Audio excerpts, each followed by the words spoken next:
Okay, we are continuing our study in the book of Ecclesiastes. This is just one of the pictures about the overall theme of Ecclesiastes. Either we're living under the sun or we're living in the fear of God or the fear of the Lord. And I'm going to show you a picture that I think represents the first 9 verses of chapter 5. Seems like an odd picture, doesn't it? But stop for a moment and just look at it. Here you have a lady who is holding up a mask. On one side, she appears to be sad and sullen, maybe withdrawn. On the other side, she appears to be happy. Life seems to maybe be going well for her. And I guess the question I would ask you, and I know what my answer will be, have you ever come across a person who at times are happy and joyful, fun to be around, and at other times, without much explanation or your ability to understand, that they are sad and sullen, and maybe even taking it further down some dark alleys. When we come to Ecclesiastes chapter 5,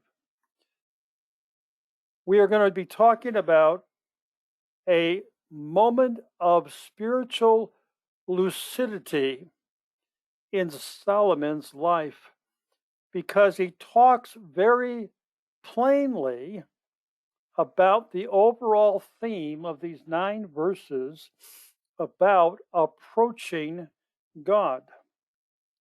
He is not writing from a fatalistic point of view.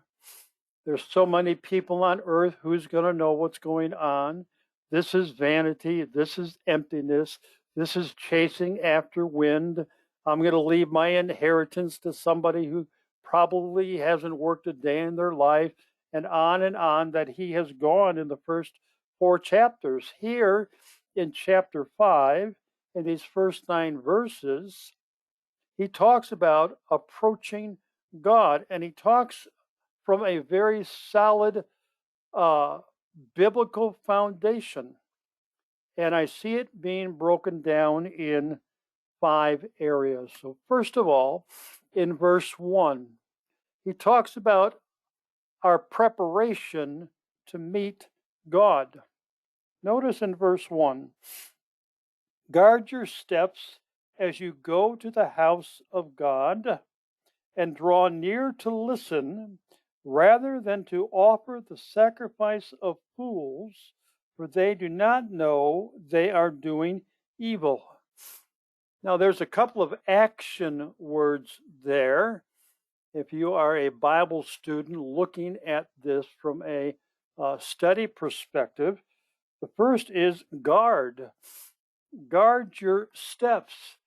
This verse is telling the worshiper to be cautious and to be vigilant about his approach to God, and about even his motivation in coming into the house of God. Notice, draw near to listen. Don't draw near to God to complain, to vent your perspective on a situation. Be careful how you prepare to meet God. And he tells us why. This preparation will prevent us from offering a sacrifice to God that the fools offer. A fool will offer a sacrifice to God that does not cost anything. The fool will offer a sacrifice to God that is inferior. The fool will offer a sacrifice to God dressed up in his Sunday best, but defiled and dirty in his heart, that no one can see but God. In fact, this concept is spoken of by Samuel to King Saul when Saul claimed that he had done the will of God, and Saul confronts him and says that the Lord is more concerned for the brokenness of your heart than for the sacrifice that you are presenting to him. Now, Thursday, we're going to learn what biblical worship is, and there is a preparation that every Christian should be making as they prepare to meet God. Now, when we talk about preparing to meet God, we have to understand we are referring to the corporate meeting with God, whatever that might be for the church. Some churches' corporate meetings are on Saturday evening. Some, like ours, is at 10 o'clock. Others are at 10:30. Some are like at 1 o'clock. The African American church in the Midwest often meets in the early afternoon. They will have a morning service and then return for an afternoon service. But the whole point that this verse, I believe, is trying to make is if we are going to approach God, we need to prepare to meet with God. We are meeting with the creator of the universe. We are meeting with Almighty God, sovereign Lord, one that should be treated with the utmost respect and reverence above any human being that you might deem worthy to meet, that would influence you to take your weekly shower early, polish your shoes, iron your pants, put on your best dress shirt, and get yourself all duded up. God is more important than that. So verse 1 is talking about our preparation to meet with God. In the next two verses, I believe it talks about our conversations with God. Verse 2, do not be hasty in word or impulsive in thought to bring up a matter in the presence of God. Don't be hasty in word. Think before you speak. Proverbs is replete with admonitions for the person to watch the words of their mouth. If we are hasty in our speech, it's because we are not thinking clearly. We are not thinking deliberately. Our thinking is being influenced by our emotions. And we're having an emotional response to limited data or data we don't understand about a situation that we are deeply concerned about. And we approach God with this brashness in our conversation with Him. Well, what would that look like? The most common way that I have seen in my life, as well as those in the decades of pastoral and counseling ministry I have been involved with, is this: why, God, did you allow my child to die? Why, God, are you allowing my husband to lose his job? Why, God, Why God? Why God? That is a question that is a rash question. It is hasty in words if you stop and think about it.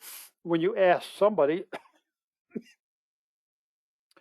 a why question, are you not looking for a response? When you were raising your children and you gave them something to do and they did not do it, the first question out of your mouth generally was, why didn't you clean your room? Why didn't you take the garbage out? Why? And you were looking for a response from them that might satisfy you for their rationalization for disobedience. Why is a hasty word? It's a hasty question to ask. It implies also impulsiveness in thought. Impulsiveness. Again, the reflection on emotions. And notice we are doing this to bring up a matter in the presence of God. Now, Solomon wraps up verse 2 saying, God is in heaven and you are on earth. Therefore, let your words be few. I think this closing section of verse 2 reminds us we need to understand the sphere in which we live. We live confined to this earth. This earth is under the bondage of sin because of Adam.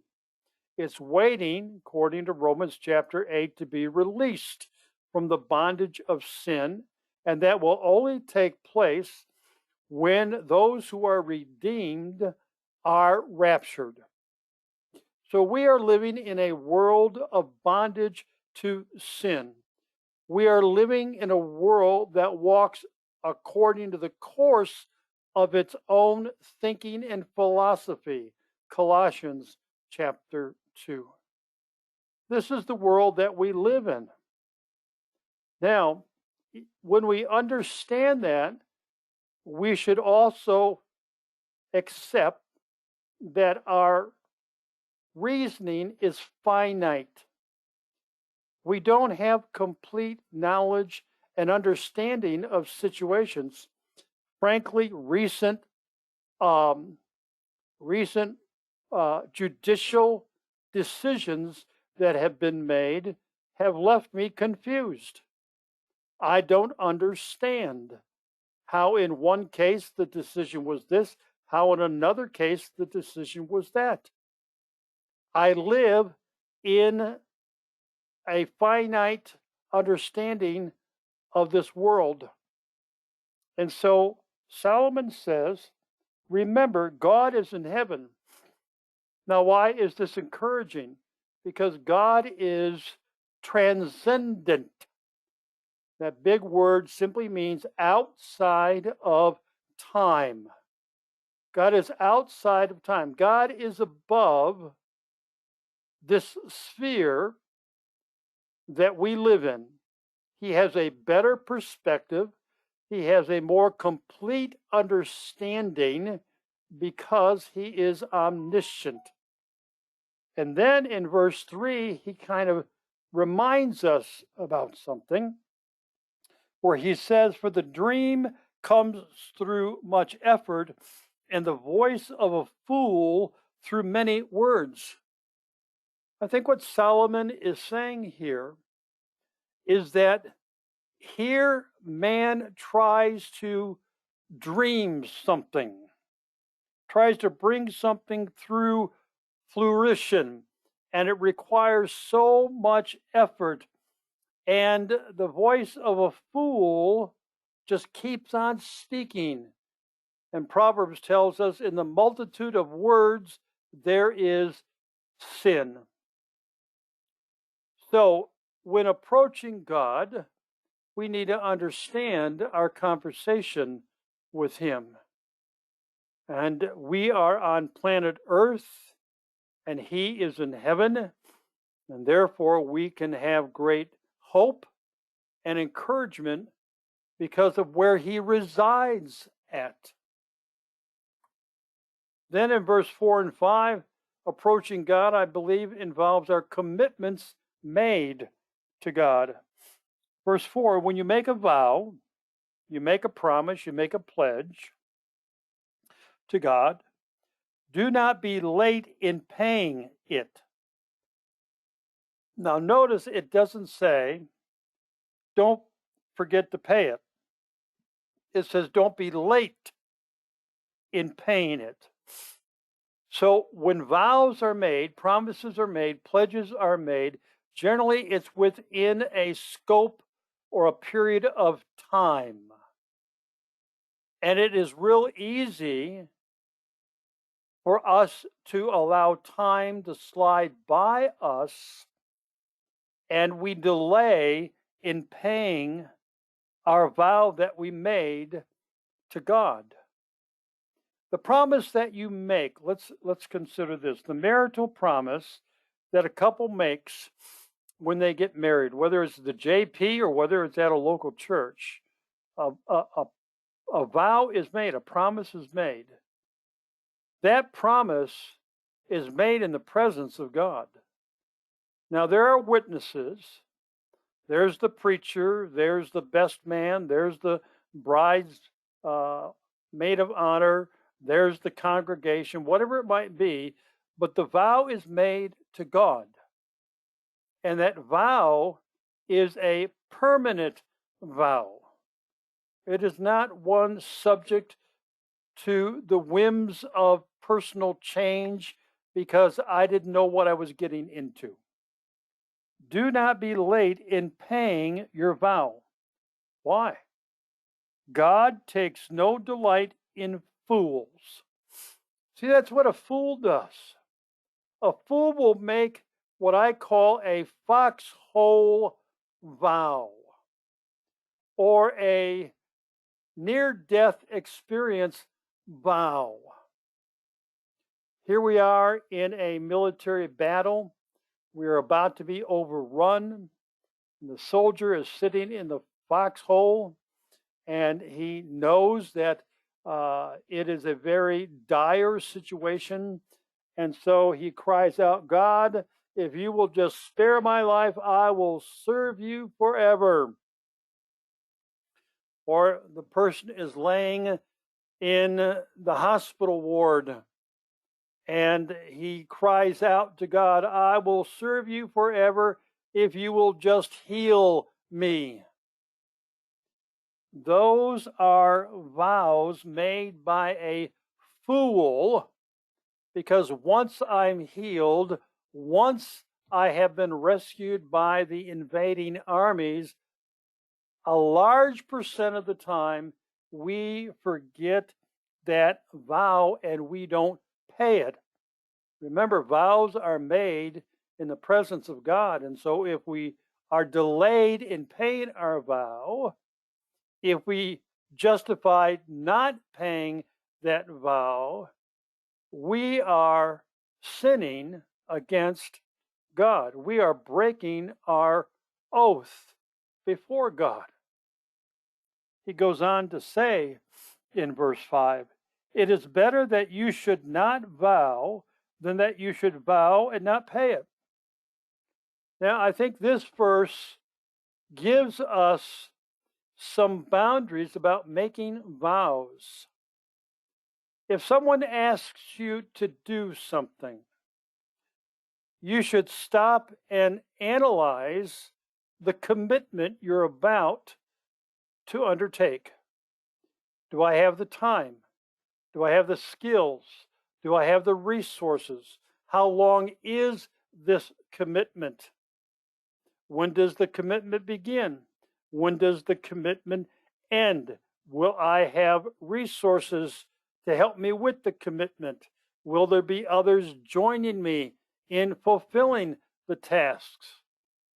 These are all questions that can be answered probably in a microsecond in your mind, but many times we simply agree, either one, to get the person off of our back, or two, we feel pressured to go ahead and do that because of a strong personality of the person asking. Verse 5 says, don't even make a vow if you don't plan to keep it. It's better that you don't, because of the consequences if you delay or you break the vow. Matthew 5:37 says this. Let me read it to you. Matthew 5:37. Jesus is talking here, and he says this: let your statement be this: yes, yes, or no, no. Anything beyond these is of evil. Now that's a pretty plain, frank statement, isn't it? Let it be yes, yes, no, no. Anything beyond that, it's evil. It's going to turn into something evil. So when you and I make promises, when we make a pledge, when we make a vow, whatever word resonates with you the most, you need to understand what you're doing and the consequences of that vow. And you might have all positive answers. And you also need to answer a fundamental question. If things don't go well, if I get some opposition, if this turns into something difficult, if I become overwhelmed, will I keep my vow? Because those things can, once you make the vow, those things can influence the integrity of you keeping your vow. And then in verses 6 and 7, our speech before God. Do not let your speech cause you to sin, and do not say in the presence of the messenger of God that it was a mistake.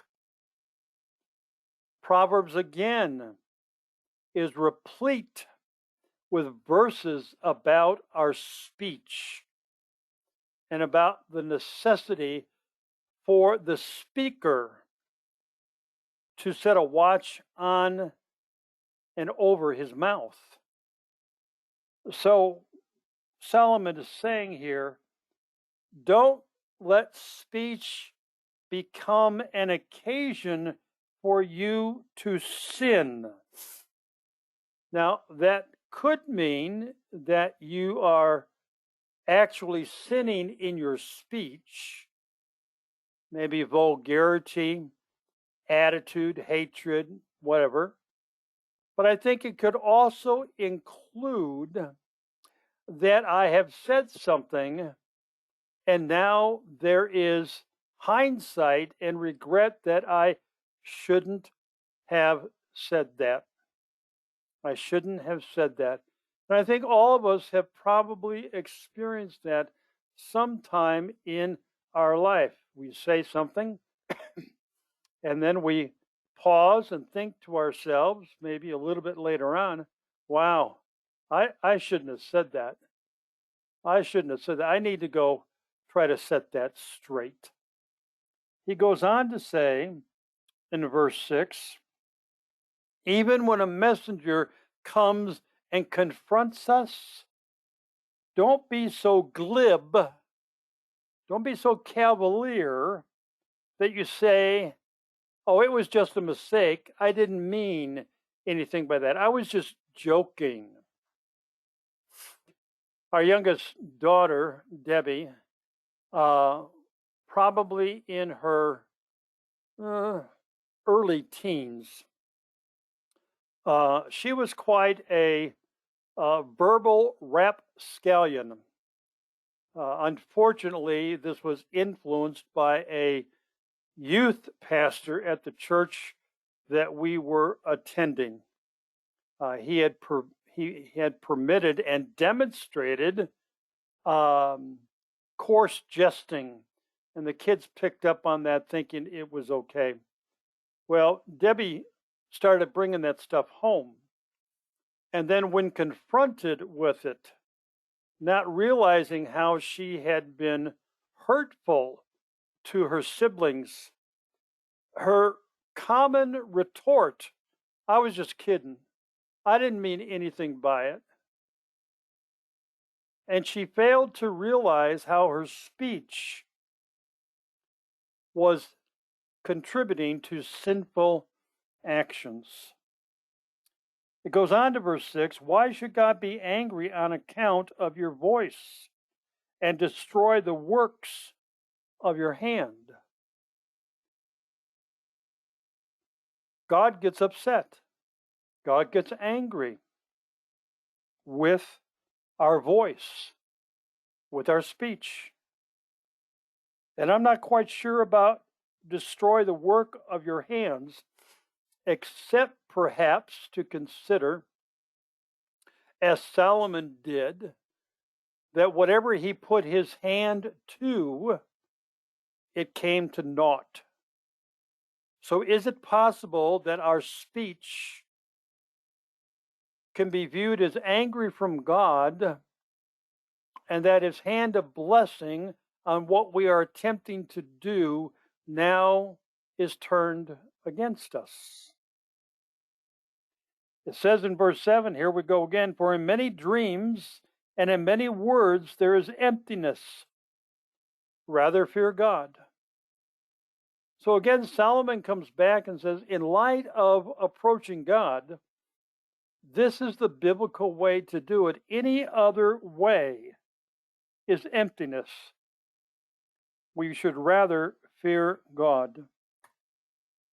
Psalm 141, verse 3 says this. Psalm 141, verse 3, "Set a guard, O Lord, over my mouth. Keep watch over the door of my lips." That's a great prayer to pray, especially if you are going into a situation where your sinful nature can seize your speech and anger God. This is a great prayer to have prior to relationships that might be difficult in which you have to communicate. And then in verses 8 and 9, our response to evil. If you see oppression, and read this very carefully with me. If you see oppression of the poor, okay, that's all around us in our culture today, is it not? And denial of justice, well, I think that's evident in our culture today. But I found this interesting. And righteousness in the province. What an odd triplet of observations. Okay, oppression I can understand. Denial I can understand. Righteousness in the province. So what Solomon is saying, that as we approach God, we are going to see a wide variety of human reactions and responses to the situations of life. But here's where it gets interesting in verse 8. "Do not be shocked at the sight." Don't be shocked at the oppression. Don't be shocked at the denial of justice. Don't be shocked about righteousness in the province. And he tells us why. "For one official watches over another official, and there are higher officials over them. After all, a king who cultivates the field is an advantage to the land." What is he saying here? I believe what he is saying is he is reminding us that there is a hierarchy of authority. There is a hierarchy of authority. You have one official, and that official might be a dictator and dedicated to abusive practices. You might have another official who is involved with denying justice. And then you might have an official who strives to uphold righteousness. But then you have the appeal process to the person above him, and then the person above him, and the person above him, and up the ladder it goes. So understanding that this is the political and governmental hierarchy, even in the nation of Israel, even in the Old Testament, you can see evidence of this. I didn't say it was right, but there is evidence of it. That we should not be shocked. We should not be surprised about how people are reacting or responding to these areas, understanding that ultimately the buck stops with the king. He is the head dog over the junkyard, if you please. And our approach to God when we see things like this is not to be shocked by it, neither be cavalier and say, oh, well, that's the way it is, that's fatalism, but to renew our efforts, as Timothy calls for us to pray for our governmental officials, both national, federal, state, county, whatever it might be. All right, questions that you might have.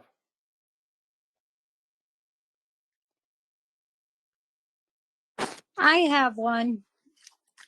When you were talking about not to ask God why, because that's so open-ended, is it acceptable to ask Him to help you to understand the situation? Absolutely, Sue.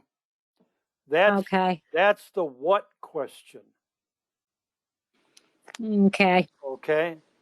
Please help me understand, because here's why you can ask that question, and God will answer it in His time. The reason we can ask that question is because we have to live in that situation for the glory of God. So God wants us to understand how to live in that situation for His glory. So He will answer the what question. Okay. Thank you. Or how do you want me to respond to this, Lord? What is your purpose? How can I cooperate with your purpose?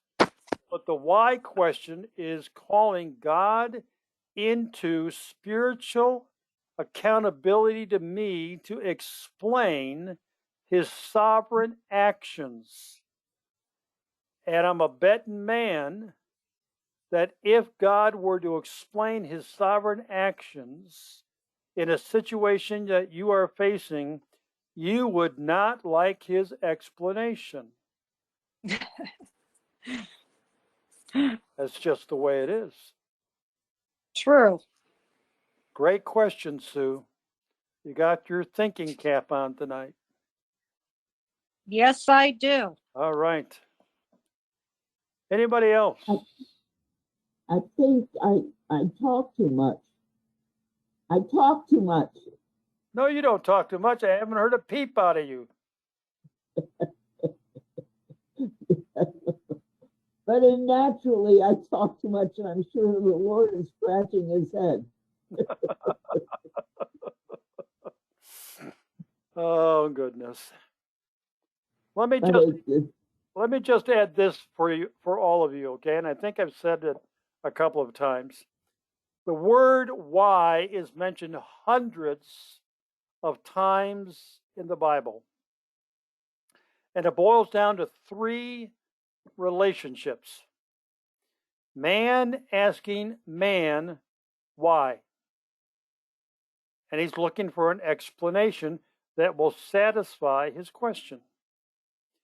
Then you have man asking God why. And it's interesting, to my knowledge, God does not answer the why question of man. And then you have God asking man why. And there's several incidents of this in the Bible. But what is humorous, very sadly though, what is humorous is that when God asks man why, man is so stupid to try to respond to God with his sinful rationale. And God already knows why you did what you did. So when God asks man why, I believe what God is doing here is this: Rick, shut up and listen to me. I don't need an answer from you. I already know what you're going to say. I already know your motivation. I already know why you did what you did. That's not the purpose of my question. The purpose of my question, Rick, is be quiet. Be still and know that I am God. Very interesting word study. Okay, Thursday we are going to be talking about the biblical definition of worship.